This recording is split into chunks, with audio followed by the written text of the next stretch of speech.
ৰবীন্দ্ৰনাথ কবি জ্যোতিপ্ৰসাদ আগৰৱালা। হে কবি, হে ৰবি, যুগৰ যুগৰ এই ভাৰতৰ জীৱন ৰহস্যান্বেষী চিন্তা নিৰত অৱসাদ ক্লিষ্ট মহামন, তোমাৰে কণ্ঠত পুনু লভিলে চেতন।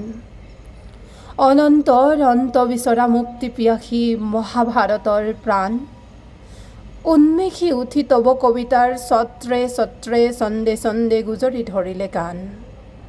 মন্ত্ৰিলা তাৰে ৰাণী সুৰাৱলীৰে অভিনৱ মুগ্ধ উদ্বুদ্ধ কৰি অৱনত ভাৰতৰ ভ্ৰষ্ট মানৱ। বন্ধুৰ সাধনাপথ যাত্ৰী তপস্যা ধ্যানমগ্ন মহাভাৰতৰ মহামন, ধ্বনিত ৰণিত হল সহস্ৰ যুগান্তে প্ৰশান্ত সমাধি ভাঙি বাল্মীকি কণ্ঠত গায়ত্ৰী ছন্দত সেই মহামনে এই বৰ্তমানত তোমাৰেই চন্দ্ৰায়িত কবিতাত থিত লৈ উচ্চাৰে বচন কৰিবলে মানৱৰ কল্যাণ সাধন।